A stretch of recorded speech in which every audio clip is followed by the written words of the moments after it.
ब्रेकनंतर स्वागत आणि आता बातमी अमरावती विधान परिषद निवडणुकीमध्ये मोठा ट्विस्ट निर्माण झालाय। काँग्रेस उमेदवार हर्षजी देशमुख हे निवडणुकीतनं अचानक गायब झालेत। नागपुरातील खासगी रुग्णालयामध्ये उपचार घेत असल्याची माहिती सूत्रांकडून मिळाली आहे। तर काँग्रेस वंचितच्या उमेदवाराला पाठिंबा देण्याची शक्यता आहे। काँग्रेस आणि वंचितच्या वरिष्ठ नेत्यांमध्ये याबाबत बोलणी सुरू आहेत। पुण्याच्या नवले पूल परिसरामध्ये मध्यरात्री भीषण अपघात झाला। सिमेंट मिक्सर उलटल्यामुळे दुचाकीस्वाराचा मृत्यू झाला। या अपघातामुळे काही काळ परिसरात वाहतूक विस्कळीत झाली। चालकाचं वाहनावरचं नियंत्रण सुटल्यामुळे हा अपघात झालाय।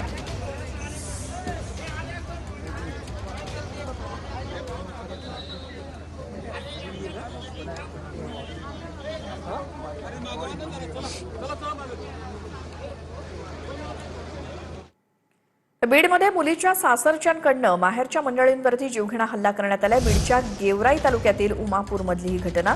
मुलीच्या छळाचा जाब विचारण्यासाठी गेलेल्या माहेरच्या मंडळींवरती हल्ला करण्यात आलाय। त्या हल्ल्यात मुलीचा भाऊ, वडील यांच्यासह अनेक जण गंभीर जखमी झाले।